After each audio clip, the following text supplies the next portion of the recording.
Sports Entertainment is recorded live at twitch.tv/baldyandthebeast. Join us every Tuesday and Thursday at 9 p.m. Eastern Time and watch the matches right along with us. Hey, what's up, everybody? I'm Bront. I'm Willem. And we are Baldy and the Beast. Welcome back to another episode of Sports Entertainment. Yes. Willem, what are we doing today?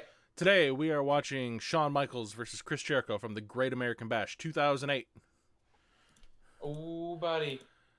My computer's doing weird things and I don't like it. Your computer's doing weird things, and because you decided to point the camera at the kitty cat a second ago, your camera's a little off-center. Oh, is it? Just a little bit. Just a smidgy bit. There we go. Yeah. You're a little bit better. Okay. And look at JD in the chat. Look, I saw there was Jericho, and here I am. So we got somebody in the chat. We're here with JD. We're going to be watching some Chris Jericho tonight. Ooh. The best of all time. Hell yeah.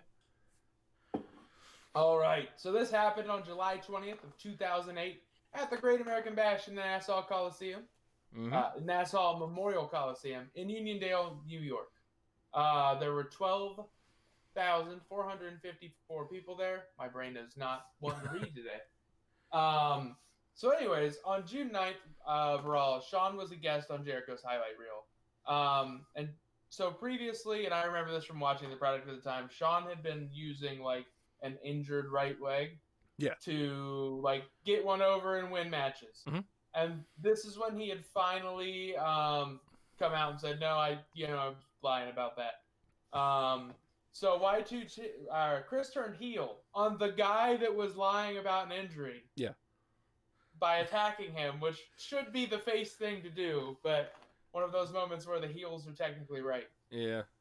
And he ended up throwing him into the Jeritron 6000, which was his TV setup. Yeah. It just progressively over time, it just got incrementally more numbers added to it. Yeah, and I don't think they changed the TV too much, did they? Nope. I'm pretty sure it wasn't even a TV at some point. It was just a glass pane that had fucking, like, whatever the name of the Jericho's show was. That doesn't. Yeah, that's pretty carny. Yeah. That makes sense. So Chris said that he did this because the fans were supporting Shawn instead of him. Yeah. Person I didn't think I'd be mentioning in this video, Lance Cade, joined Y2J in saying that he refuses to allow Shawn to turn on him.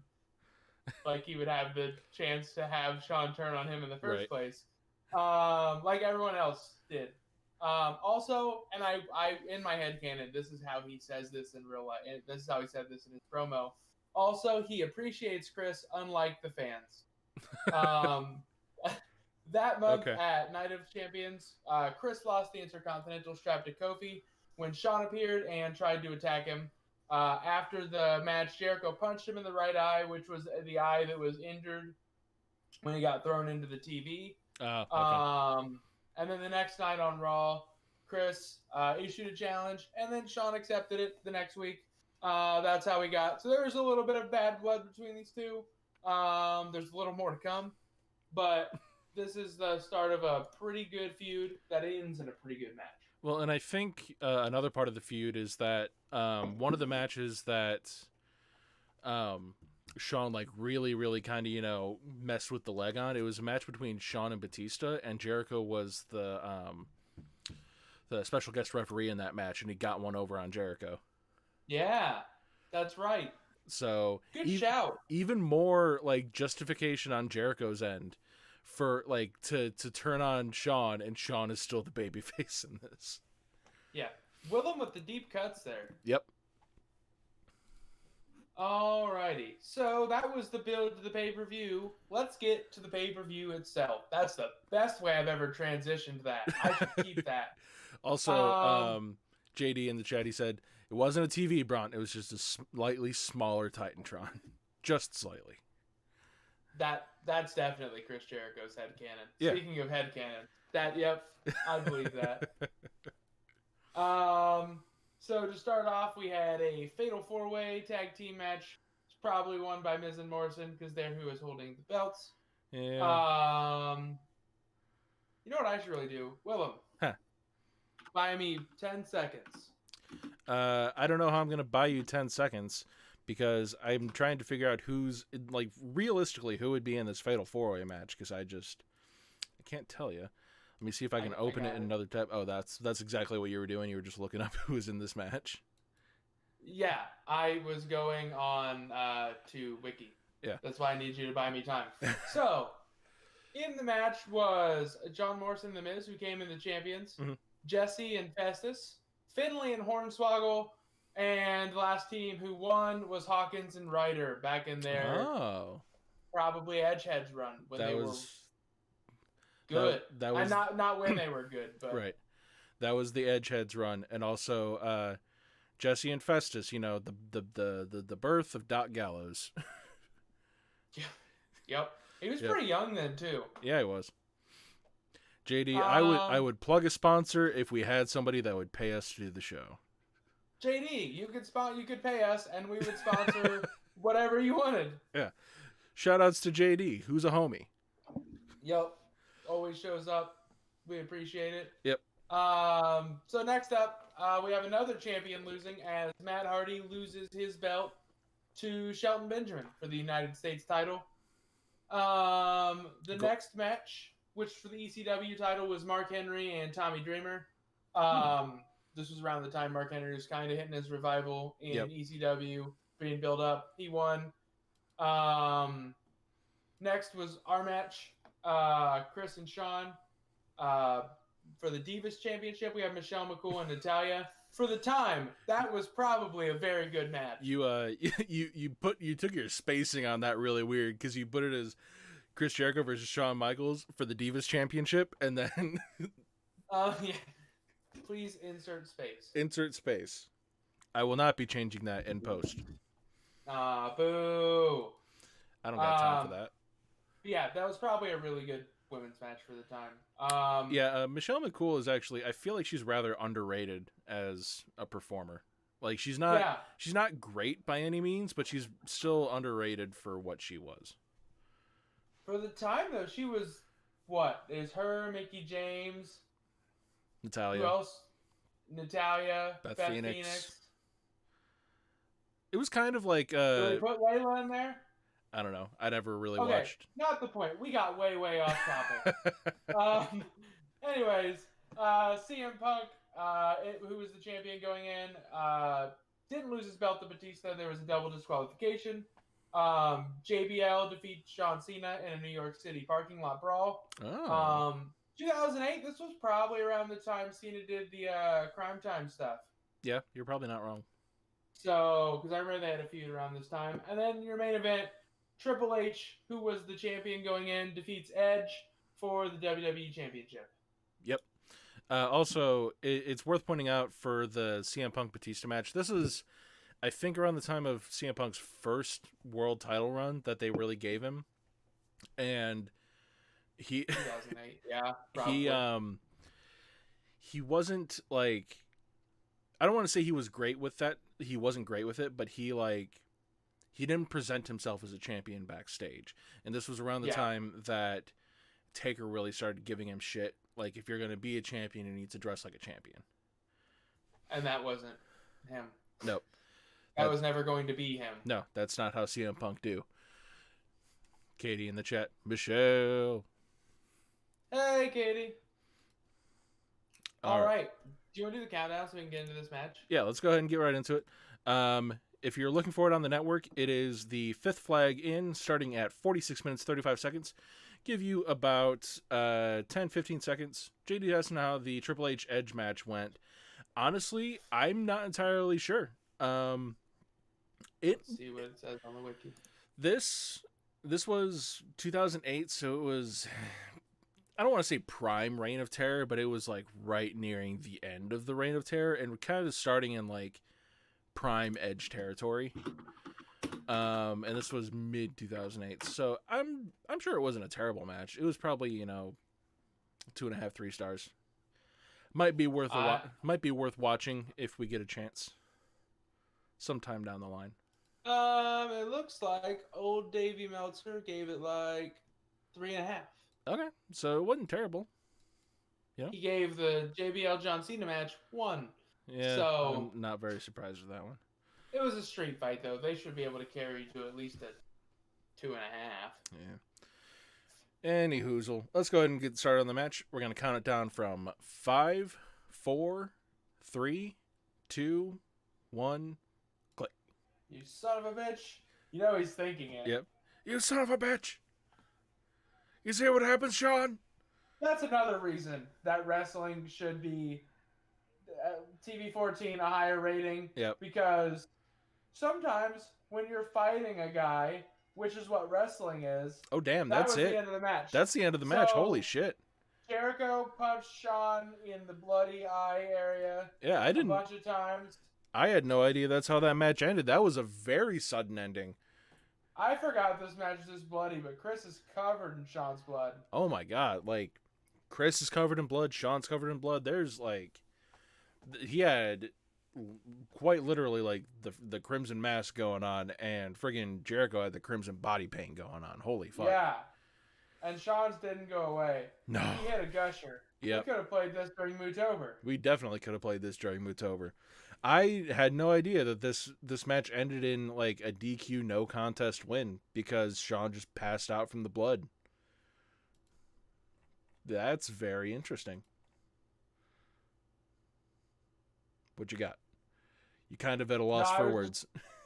Yeah, I'm trying to really come up with like I like storylines where they continue like this. I don't think it should be done often, but the intensity shown by Jericho and I guess Lance Cade on the outside, where they kept hitting that same eye, they kept agitating the injury, and it was bleeding absolute buckets. Oh my god, yeah. It makes a lot of sense, especially for where we know the feud goes. Yep. So I didn't want to say this before because I didn't want to give up too much because I knew where this match was going. Yeah. But the reason why Shawn's injured eye gets punched is after this. Okay. Or before this, it's kind of to set up this. Okay. The eye was pre-injured to set up this finish. Like, this is what they had planned all along. Gotcha. And then I think it goes on for a little bit after as well. Chris needs a shower. I do almost wonder if this feud was intended to be sort of a vehicle for Lance Cade to like take off a little bit. And it's kind of a shame because it wasn't, I don't know how long it was after this, but it wasn't too long after this that Lance Cade actually passed away. So he definitely like, he had an all right look to him. He had a very 2000s look to him. Very Vince look. Yeah. Cade and Murdoch was a really interesting tag team, and I have a little bit more respect today for someone like Trevor Murdoch than I did back in the day, because I didn't know at the time that Trevor Murdoch is actually he's a second generation wrestler, and it never would have occurred to me. Because I think he's the son of one of the Blackjacks. I can't tell you off the top of my head. I don't think I knew that. Yeah. If you want, I can Google that if you want to pause for time. Yeah. That was a good tag team. I remember when they were around. I remember actually using them as my champions a lot in SmackDown versus Raw because there weren't the most tag teams on there, but they were the most interesting heel tag team usually. But I really don't know that much. As much as you do, I know Murdoch is having a fantastic run in NWA right now. Oh, I didn't know that. Yep, I've heard it was really good though. I think he was champion. Watch it not be fantastic. I think what I saw of it was good. Yeah, but maybe I'm a crackhead.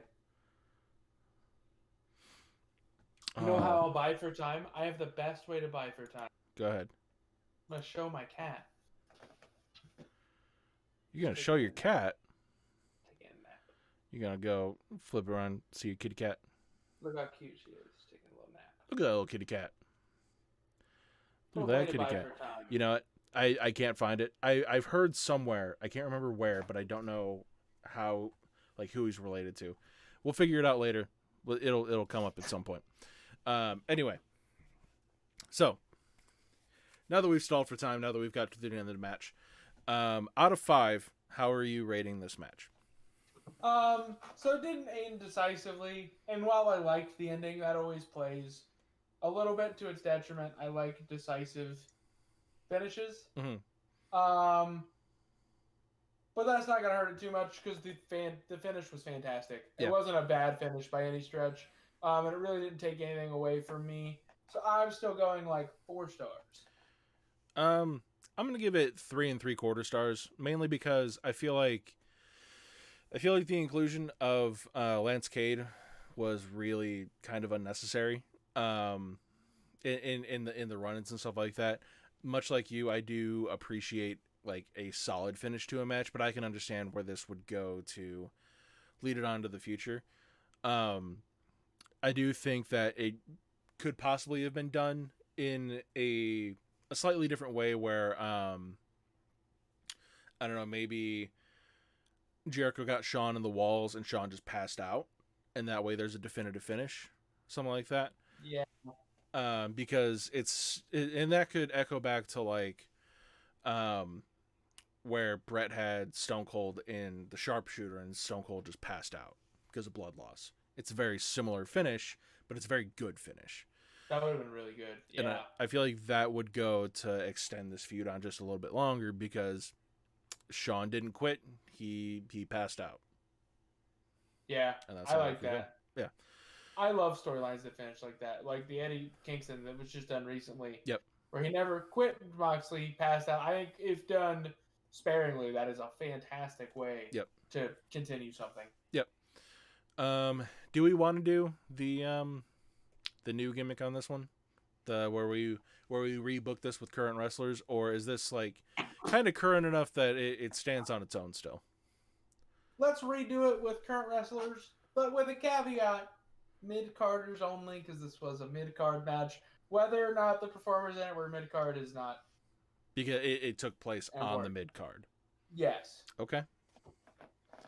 So Boy, who could do this match? Um, let's say who's a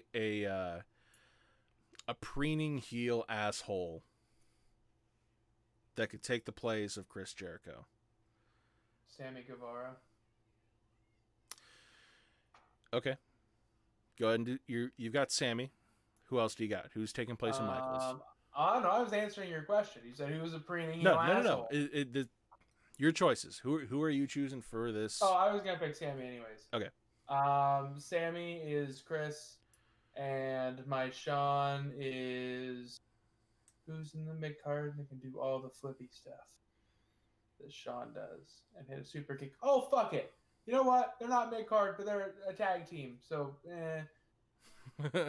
Nick Jackson. Nick He's a Jackson. mid card singles guy. He could do that, Shawn, so good. Yeah. Yeah, that'd be pretty good. God, who could do this? I'm gonna say, in place of Chris Jericho, we put Johnny Gargano. Ooh, yes. And in place of Shawn Michaels, who can we put in place of Shawn Michaels that does some good flippy shit, has a good super kick? That's literally how I landed on Nick Jackson. Yeah. God damn. Who else? Man. God damn. Might be the first ever where we both used the same guy. I don't want to use Nick Jackson. I really don't. God. Oh, how could you do this to me? It's just too right. That dude could break out singles anytime he wanted to. I don't think he should. I think that tag team is great. He'd be a star. Yeah. He is a star. I'm gonna take a page out of your. Oh fuck! I just broke these. I know who you're going with. I just broke these nail clippers. Anyway, I'm gonna take a page out of your book. I'm gonna do Johnny Gargano versus Slick Billy with the Big Willie. Yeah, Slick Billy. So there's my choice for this match. Because Will Ospreay has a great super kick. Will Ospreay is great at the flippy shit. Even though, like, Will Ospreay's great at everything. Admittedly, Will Ospreay, like, I wouldn't say he's a Shawn Michaels level competitor. Shut up. We're gonna talk about this. God, We're gonna talk about this. I don't want to talk about this. We're going to. He's great. He's very great. I feel like he's not the character that Shawn Michaels is. Yet. At the moment, yes. But yeah, them's my choices. Admittedly, I feel like Will Ospreay's not as impactful. That's kind of what I was going for. In terms of his moveset, because of the fact that he's a little lighter, he's a little smaller. He doesn't quite hit the same as Shawn does, but he's still. Shut up. Shawn was not a big guy. Stop trying to sell Shawn Dude, like he's fucking okay. my size. Oh, hey. He is your size. Shawn's like 6'1". He's still a small guy, but he's a small guy by 95 standards. How fucking small is, or how tall is Ospreay? Ospreay's got to be at least 6'1". Ospreay's like 5'8", dude. Is he really? Yes. God, he looks bigger on TV. No. Are you sure? Googling it right the fuck now. He's 6 Oh, he is 6'1". inches tall. Right, but look, Eat my whole ass. Okay. Eat my whole ass. I told you. No, he must have gained some fucking like actual weight because now he's like actually Shawn Michaels size. Because before he. I know. Okay, fine, whatever. You get it. I don't give a shit. Fuck you. Will Ospreay is. Let me be a mark for just a hot second. Will Ospreay is fantastic, and he's only going to get better. And that's the best part. He is not as good as he will be, and he's the best. I love. The best part of that entire tirade that you just went on is the fact that I found the end of my nail clippers that I just broke. I'm glad I could be of assistance. Okay. Any hoozle. Have we decided what we're going to be doing this Thursday? I forget what day of the week it is. Gonna kind of leave that. Did you want to revisit War Games, or did you want to do? Because we were gonna do War Games last Tuesday and called it off. Did you want to do something else? I think we can do something else for now. I think we can come back to War Games at another time. I feel like it doesn't really fit in. I don't want to say there's a theme for what we're doing this month, but I feel like it doesn't really fit in between this match and the next match very well. So do we have anything? What do you think does fit in? I don't know. What do you like? Give me some options, Mr. Research. You're the one that's got shit done. All right. Well, I was kind of going like old, new. Oh, okay. What were you thinking fits in between hardcore? Like, what do you want? How about some good work rate? Let's keep going with the good work rate because this is a good work rate. I know exactly where I'm going. What you got? I gotta find it. That's why I've got a lot of shit in here. Okay. Mr. Dr. Research doing months worth of work while he's at his real work. No, I would never, ever do that. Shit. So, you get a choice. Okay. RVD, Jerry Lynn. Please pick that one. Or Liger, Mysterio, Starrcade 96. RVD, Jerry Lynn. Yay! I'm good. I want to watch that. What's that on? Is that on the network, or am I going to have to... ECW, Living Dangerously. Should be on the network. Sick. I have watched Living Dangerously before, so I'm pretty sure it's on there. I didn't particularly feel like sailing the high seas for that one. Any hoozle. I think that's going to be it for us today. Thank you so very much for coming out and seeing us tonight. If you haven't already, check us out on our socials in the description down below. Check us out on Facebook, YouTube, Twitter, wherever we're at. If you don't feel like seeing our pretty faces in the video, you can go ahead and check out our audio-only podcast on Anchor, on Spotify, wherever you listen to your audio-only podcast. If you haven't already, give us a like, give us a subscribe. It definitely helps us out anywhere you're at. Yep. We will see you this coming Thursday for, what is it again? RVD and Jerry Lynn. Jerry Lynn. From Living Dangerously, an ECW pay-per-view that I can't remember the year of. We will see you then. 1999. We will be back here this Thursday at 9 p.m. Eastern Time. We will see you then. Thank you so much for coming out. Bye-bye. Bye.